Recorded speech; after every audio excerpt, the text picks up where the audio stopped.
Bismillah. Assalamualaikum warahmatullahi wabarakatuh. Alhamdulillah.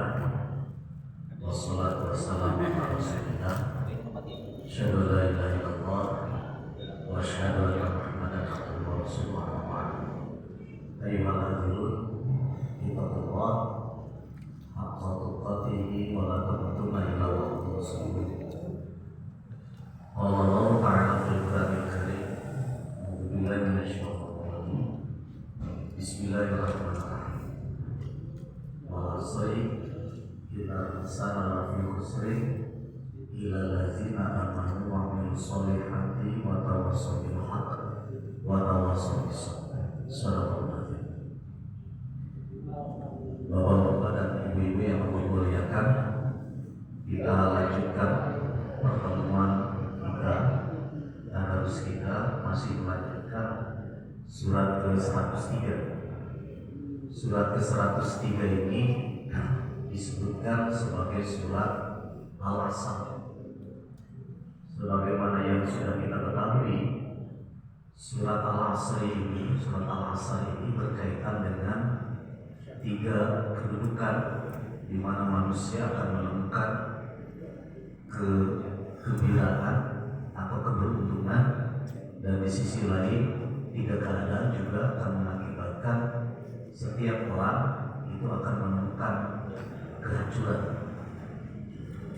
3 komponen ini itu juga kalau kita konfirmasi dengan hadis Rasulullah SAW, maka kemudian kita akan menemukan bahwa hadis Rasulullah SAW yang menjelaskan tentang mahwadin, apa yang disebut dengan agama, maka agama itu kemudian diklasifikasikan dalam hadis itu menjadi 3. Yang pertama itu adalah iman, yang kedua adalah Islam, dan yang ketiga adalah ihsan.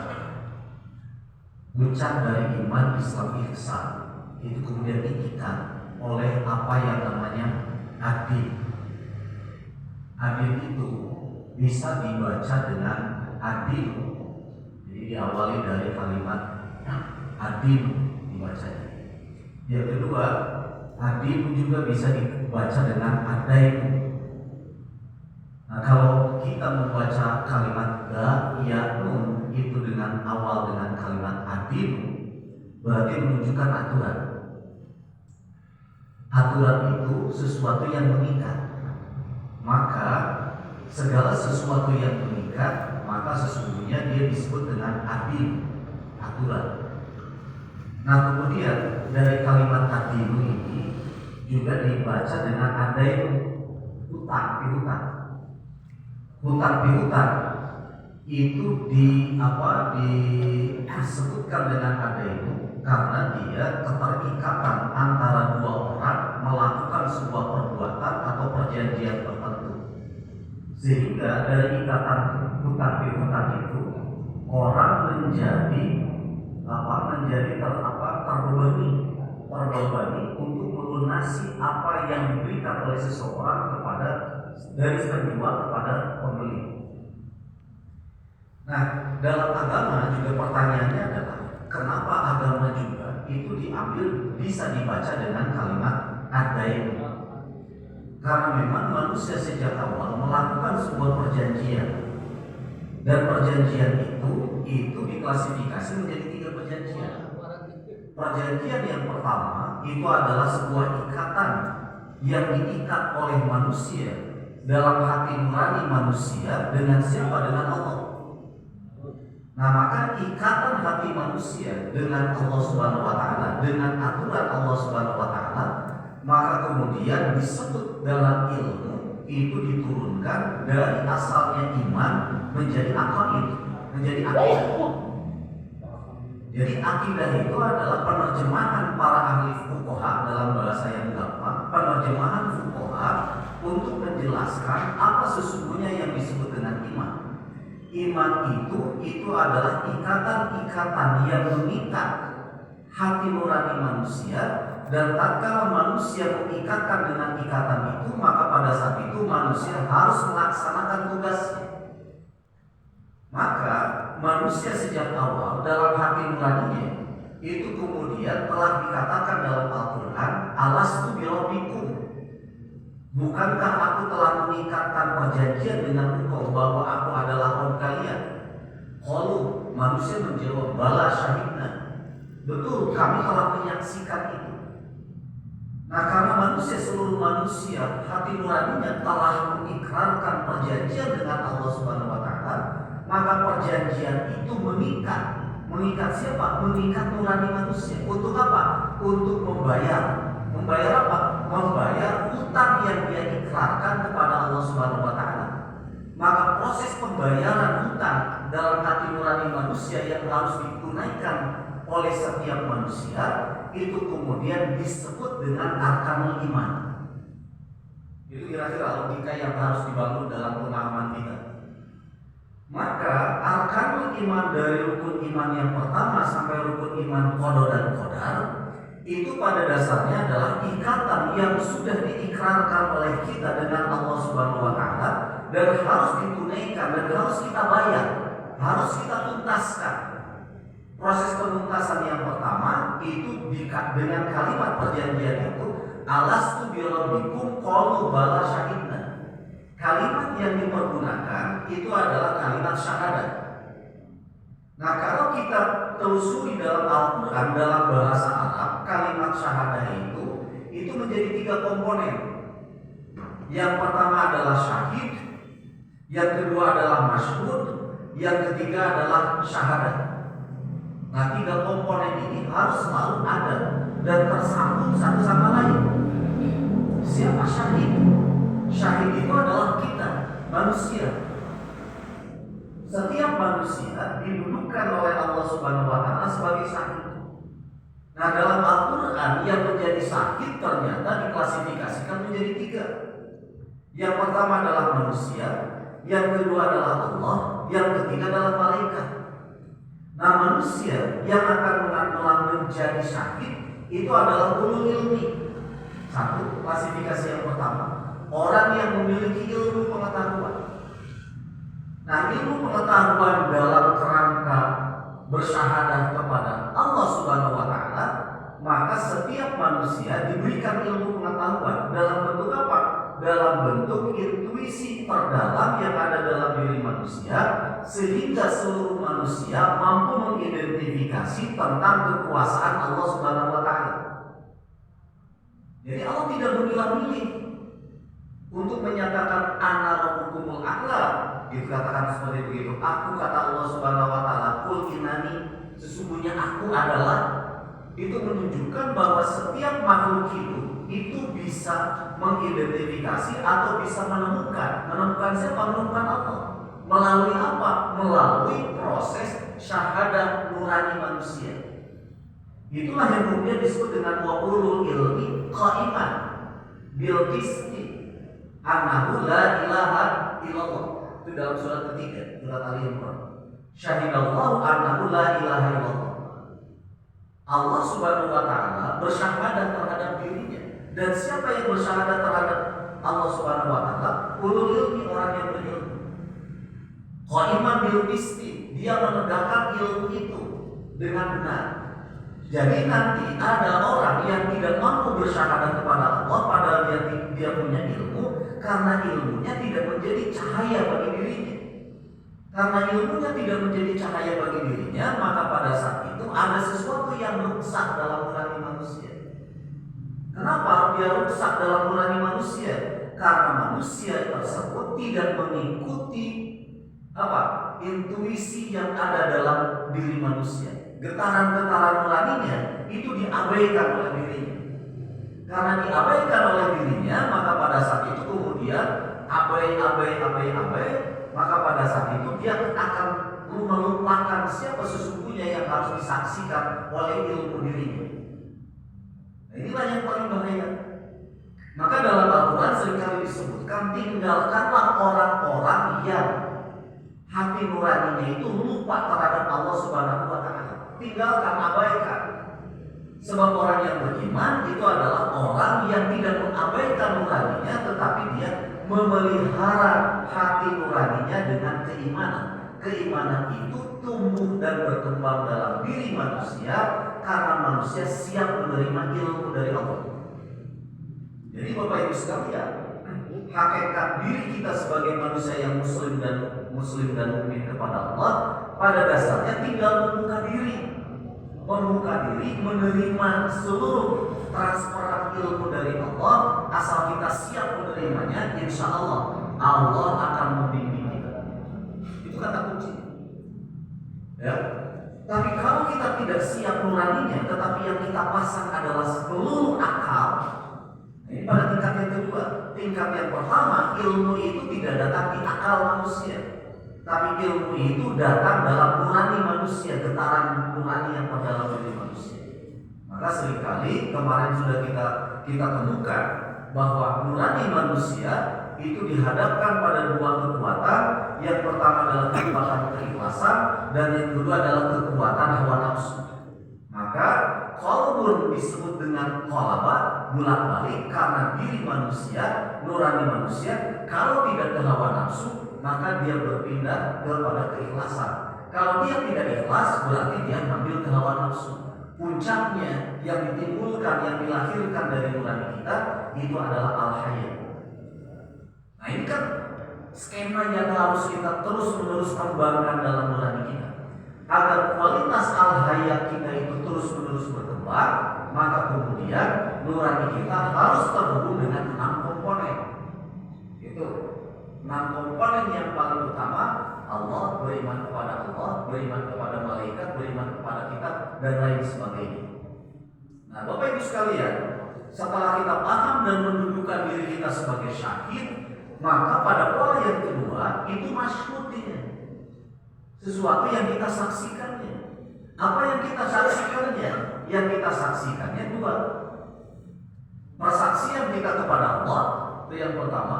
Yang kedua adalah persaksian kita kepada Nabi Muhammad Sallallahu Alaihi Wasallam. Objek yang akan kita saksikan apa? Objek yang akan kita saksikan terhadap zat Allah, maka diklasifikasikan menurut para ahli, para fuqaha, diklasifikasikan menjadi satu, rububiyahnya, kedua uluhiyahnya, yang ketiga asma dan sifatnya. Kalau kita pakai Al-Quran, maka sesuatu yang harus kita saksikan dari Allah Subhanahu wa Ta'ala itu juga tiga: Robbinas, Malikinas, Ilahinas. Hanya itu. Jadi nurani kita harus selalu terhubung dengan unsur apa? Unsur mendudukan Allah sebagai Rabb, unsur mendudukan Allah sebagai Ilah, unsur mendudukan Allah sebagai Malik. Nah, tiga komponen itulah yang akan menjadi sumber kekuatan dalam nurani manusia untuk bisa bergerak. Kenapa sumber kekuatan untuk nurani manusia bisa bergerak? Sebab jika manusia sudah tidak terhubung dengan objek yang kita saksikan melalui tiga komponen tadi, maka manusia berarti dia akan terhubung dengan hawa nafsu. Kalau dia terhubung dengan hawa nafsu, maka kemudian dia tidak percaya terhadap sumber kekuatan dan bahwa manusia diciptakan oleh Allah Subhanahu wa Ta'ala dan Allah bertanggung jawab terhadap seluruh kebutuhan manusia. Akhirnya apa? Akhirnya yang tumbuh berkembang bukan nuraninya, bukan keyakinannya, tapi rasionya. Kalau rasio yang sudah dikembangkan ini jadi susah, jadi sulit. Kenapa jika rasio yang dikembangkan itu menjadi susah? Seringkali saya berikan ilustrasi dalam pengajian ini bahwa kehidupan kita, kalau kita hitung secara matematik, dalam 1 bulan kita butuh dana 5 juta untuk kebutuhan keluarga dan sebagainya, tetapi kebutuhan kita hanya mendapatkan uang 3 juta. Selebihnya berarti kita harus nilainya negatif 2 juta. Kalau pakai akal pikiran itu logis, berarti kita kekurangan uang 2 juta. Tetapi fakta dalam kehidupan ternyata uang 3 juta dengan sebuah pengharapan dalam diri kita dan keyakinan dalam diri kita, maka kemudian 1 bulan dengan uang 3 juta itu bisa terpenuhi. Dan pada satu saat kita sudah membuktikan dengan uang 5 juta, ternyata 1 bulan masih kurang. Ini kan ada sebuah pengharapan yang sangat luar biasa dalam diri kita untuk menerima seluruh komponen itu tidak didasarkan atas dasar logika belaka, tapi atas dasar apa? Atas dasar bentuk keyakinan dalam diri kita. Kita dihidupkan oleh Allah Subhanahu wa Ta'ala, dan Allah lah memfasilitasi segala kebutuhan kita. Jika itu dominan dalam diri kita, maka tumbuh keimanan dan rasa malu dalam diri kita itu berbarengan. Dan ini semua itu harus dilakukan proses latihan. Tidak dengan serta-merta otomatis datang dan tumbuh berkembang dalam diri kita, tidak. Seluruhnya itu adalah melalui proses latihan. Dan latihannya itu dengan cara apa? Dengan cara mengingat-ingat seluruh kebaikan yang Allah berikan kepada kita. Dan tatkala kita mengingat-ingat seluruh kebaikan yang Allah berikan kepada kita, maka insya Allah berimplikasi positif. Maka kemudian doa yang seringkali kita lantunkan itu dengan kalimat Rabbi auzi'ni an ashkura nikmataka allati an'amta alayya wa ala walidayya wa a'mala sholihan tardahu wa adkhilna min ibadika sholihin. Ini menunjukkan bahwa dalam kehidupan ini energi untuk bersyukur itu tetap harus dipinta, walaupun kita sudah siap, sudah paham cara bersyukur, tetapi tetap harus dilantunkan. Rasa syukur itu bukan digantungkan kepada hawa nafsu, tetapi kekuatan energi syukur yang ada dalam diri kita, kesadaran untuk bersyukur yang ada dalam diri kita, tetap harus kita gantungkan kepada Allah Subhanahu wa Ta'ala. Dan bukti kesadaran itu dengan kalimat Rabbi, ya Allah, auzi'ni, berikanlah kemampuan kepada diriku untuk selalu mampu melakukan proses bersyukur kepada Allah Subhanahu wa Ta'ala. Bapak Ibu sekalian, kalau kita cek doa ini, kemudian kita pakai, bukan pakai logika, tetapi pakai hati nurani dalam diri kita, maka kemudian kita akan menyatakan dalam diri kita, sesungguhnya kita bisa bersyukur bukan atas dasar kemampuan diri kita. Karena apa? Ada Allah di dalamnya. Kurang mengukur nangkap, gaduh kapeo. Ya Allah, kita ingin menjadi orang yang bersyukur. Ya Allah, kita ingin dicatat sebagai orang yang bersyukur kepada Engkau. Oleh karena itu, ya Allah, berikanlah kami kekuatan dan jalan untuk selalu istiqomah dalam energi syukur. Itu sebetulnya. Yang kedua yang harus kita pahami juga Bapak Ibu sekalian, energi syukur itu juga ternyata tidak bisa dilakukan oleh diri kita sendiri. Energi syukur ternyata dalam doa kita itu berputar dengan siapa? Dengan orang tua kita. An ashkura nikmataka allati an'amta alayya wa ala walidayya. Jadi energi syukur itu harus dihadirkan dalam diri kita. Kemudian kita juga harus hubungkan energi syukur dengan orang tua kita. Kemudian kita hubungkan energi syukur diri kita dengan orang tua kita. Dan yang terakhir, wa a'mala sholihan tardahu. Ya Allah, berikanlah kemampuan pada diriku untuk mampu melakukan dan menjalani segala sesuatunya menjadi sebuah perbuatan yang dikategorikan sebagai perbuatan amal soleh. Itu semua Bapak Ibu sekalian, kalau kita cek melalui hati nurani, ternyata keterkaitannya tidak hanya keterkaitan dengan diri kita sendiri, tapi keterkaitan dengan aspek-aspek sebab musabab kita bisa hidup dan kita bisa melakukan segala perbuatan, dan itu semuanya diberikan petunjuk oleh orang tua kita. Maka pantas kalau kita cek dalam beberapa pertemuan ke belakang, dalam surat ke-19 kita sudah bisa paham wa awsani bisolati wa zakati ma dumtu hayyan wa barran bi walidati. Dalam ayat itu menyebutkan wa awsani, dan aku telah diberikan wasiat oleh Allah Subhanahu wa Ta'ala bisolati, dengan sholat, wa zakati, dan zakat, ma dumtu hayyan, selama aku hidup, wa barran bi walidati, dan berbuat baik kepada kedua orang tua. Tiga komponen ini menjadi sesuatu yang terus-menerus menjadi ketersambungannya tidak boleh terlepas. tidak boleh terlepas sama sekali. Karena dengan itulah kita akan melakukan sebuah perbuatan yang disebut dengan amal sholihah, beramal dengan amal yang soleh. Itu satu komponen yang pertama. Nah, komponen yang kedua yang harus kita pahami dari sesuatu yang dimaksudkan kepada Allah Subhanahu wa taala itu dari aspek apa? Dari aspek yang kemudian disebut dalam ayat surat Al-Ikhlas itu komponen uluhiyah. Uluhiyah adalah kemampuan kita terhadap pengakuan kita terhadap Allah Subhanahu wa taala bahwa Allah Subhanahu wa taala adalah satu-satunya yang harus kita sembah. Hanya itu yang ditutup dari apa yang kita maksudkan kepada Allah bahwa Allah adalah satu-satunya zat yang harus kita sembah.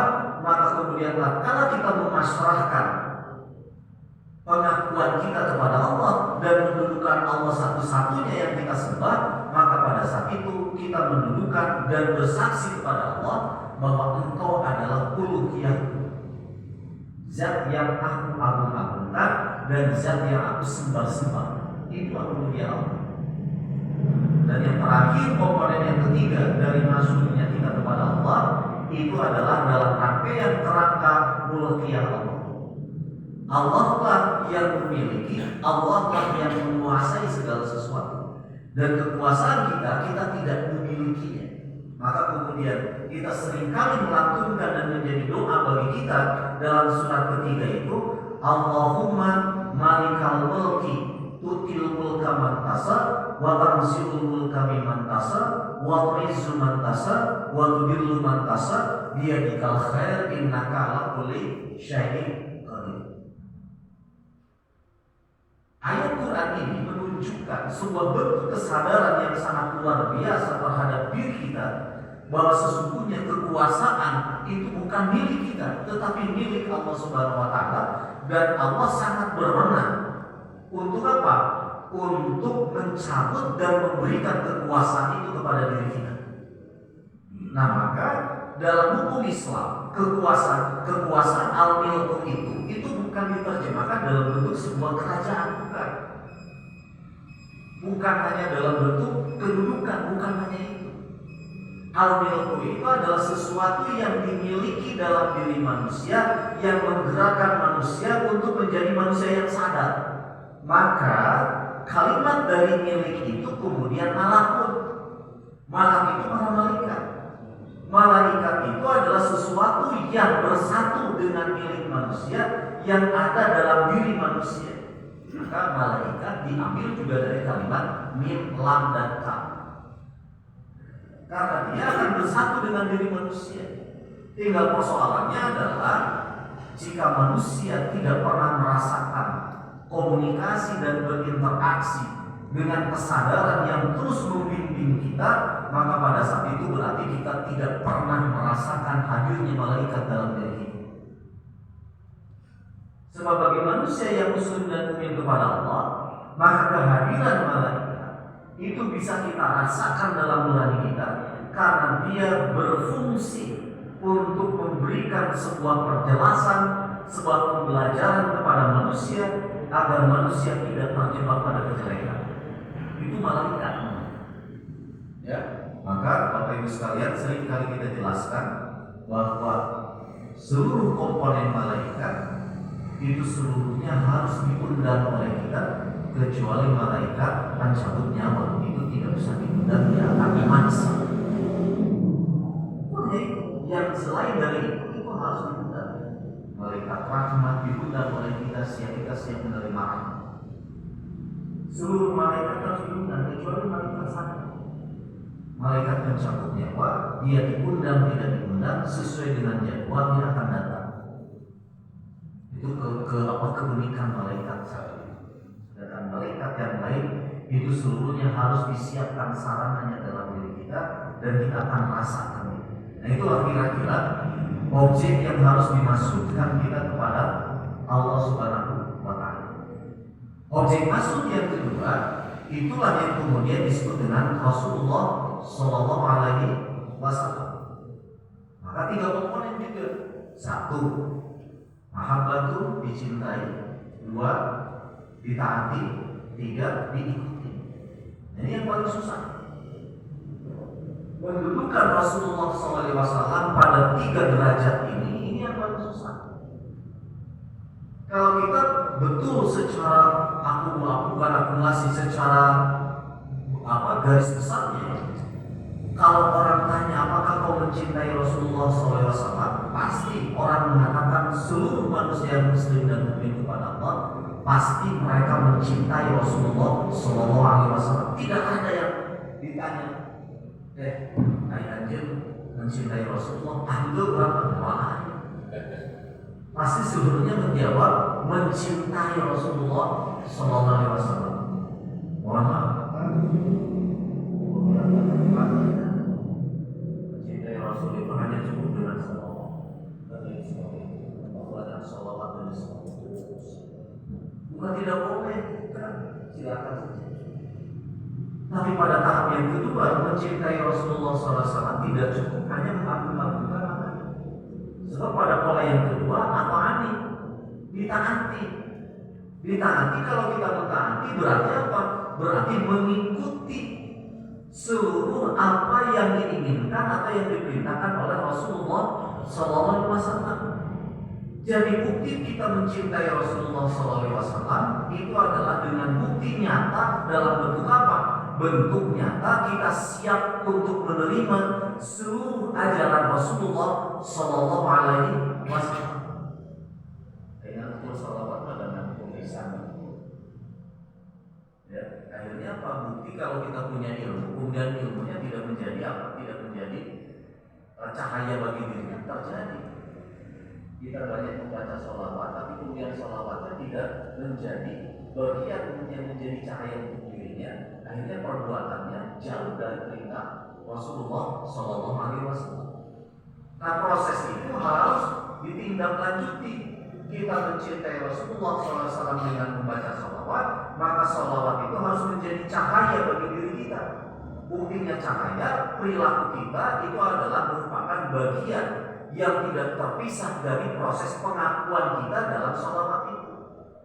Itu pola yang kedua. Tahap yang ketiga apa? Tahap yang ketiga itu kemudian disebutkan dengan uswatun hasanah. Suri tauladan yang baik. Suri tauladan yang baik berarti menjadi model. Nah, tatkala kita menetapkan Rasulullah SAW sebagai model, maka jangan diiming-iming dalam diri kita, dalam pikiran kita, dalam perilaku kita, bahwa apa yang disunahkan oleh Rasulullah SAW, misalkan dalam era hari ini, ketinggalan zaman, tidak update dan sebagainya. Kita harus terima dengan kalimat uswatun hasanatun. Kalimat uswatun hasanatun, jika kita cek dalam Al-Quran, hanya dipergunakan oleh dua nabi. Nabi yang pertama itu adalah Nabi Muhammad SAW, dan nabi yang kedua adalah Nabi Ibrahim AS. Dalam surat ke-40, surat Ibrahim Nabi Ibrahim. Surat Ibrahim. Ya. Nah, kisah Nabi Ibrahim kemudian menjadi pelajaran yang paling terpenting dalam pembelajaran kehidupan manusia. Kenapa? Karena Nabi Ibrahim alaihissalam berkaitan dengan beberapa aspek. Aspek yang pertama adalah hubungan komunikasi Nabi Ibrahim alaihissalam dengan orang tuanya. Satu.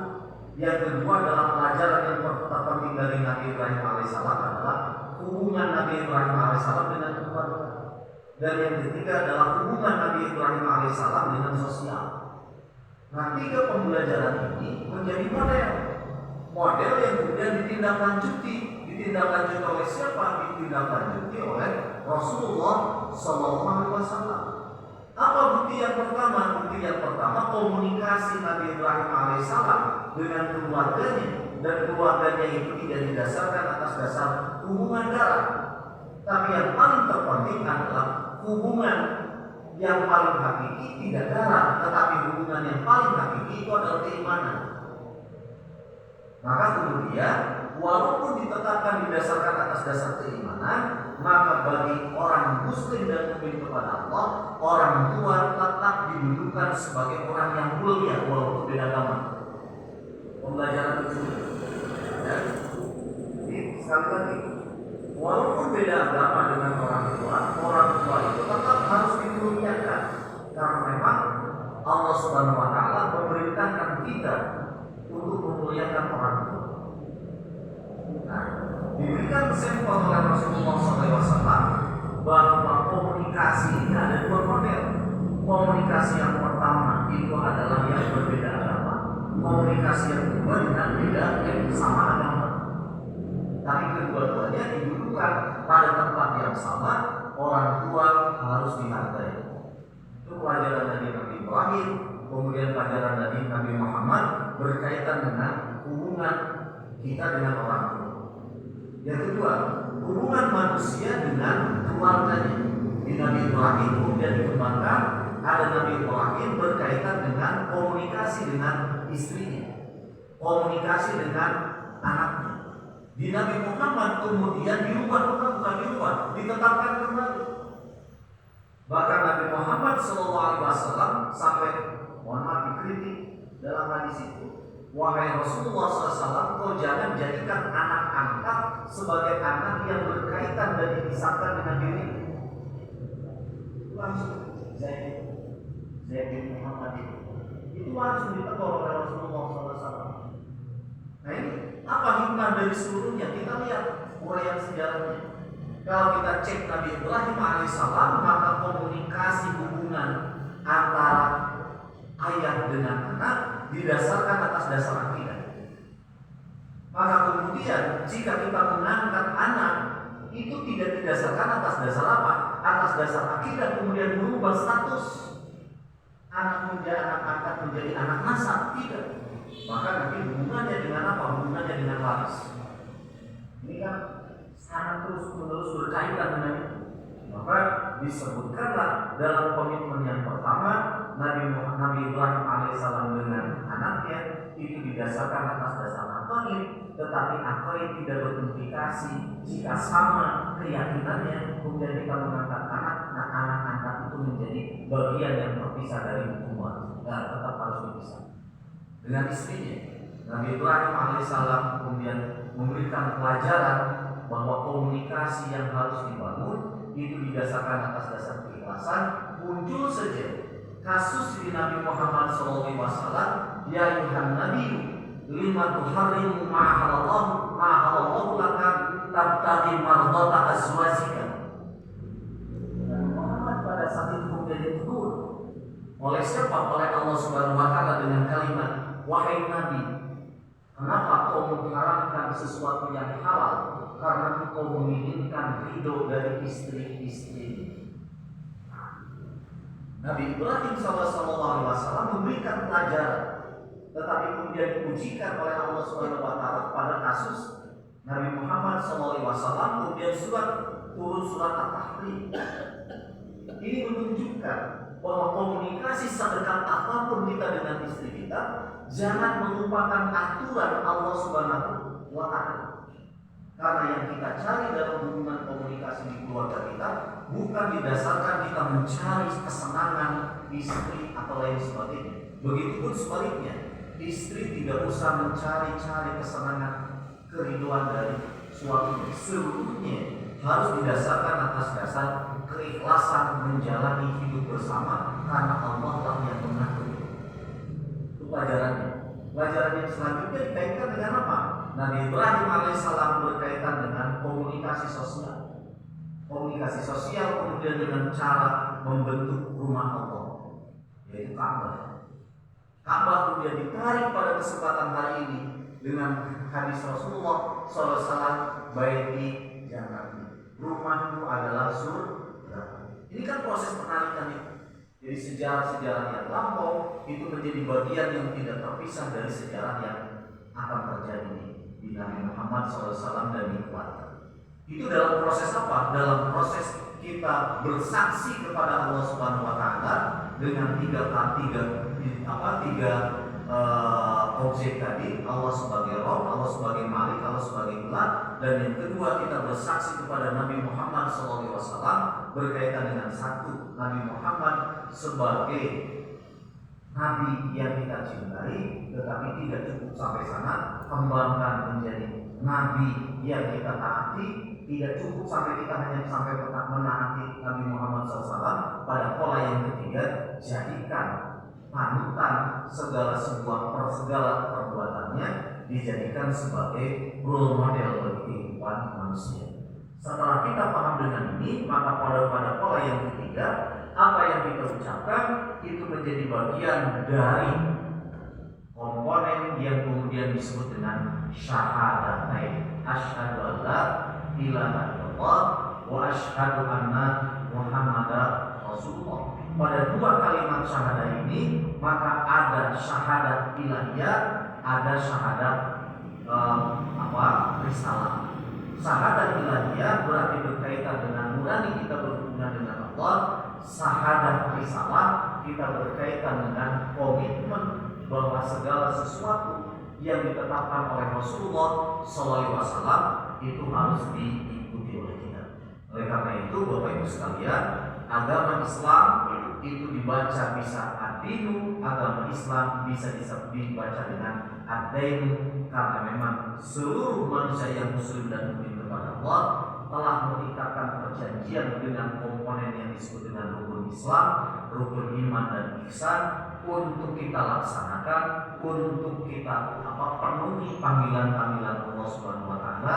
6 harus kita penuhi, yang 5 harus kita penuhi, dan kita siap-siap menerima efek positif dari yang 6, efek positif dari yang 5. Efek positif dari seluruhnya, maka kemudian puncaknya itu hanya kemudian disebut dengan keberkahan dalam hidup.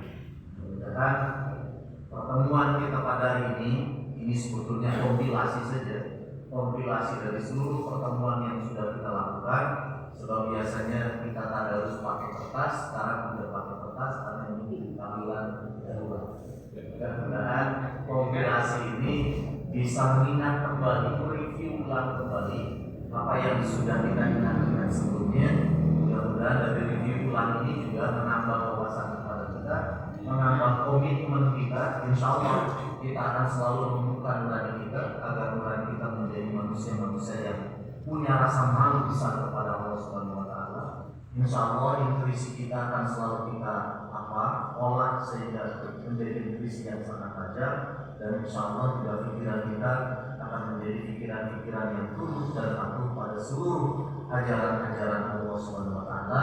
Dan insya Allah visi kita juga akan kita tundukkan melalui mekanisme akal kita untuk tunduk pada seluruh pekerjaan yang pokok pekerjaan itu hanya ada 5, yaitu syahadat, sholat, zakat, puasa, haji. Mudah-mudahan keberkahan itu selalu mendekati kita. Insya Allah kita berkah secara pribadi ini, kita berkah secara keluarga, kita berkah secara lingkungan.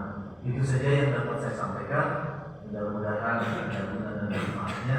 Yang benar adalah dari Allah Subhanahu wa taala, yang salah adalah dari kekuatan saya sendiri. Ambillah dari Allah, buanglah dari Allah Rasul. Kita bersyukur kepada Allah, mudah-mudahan kita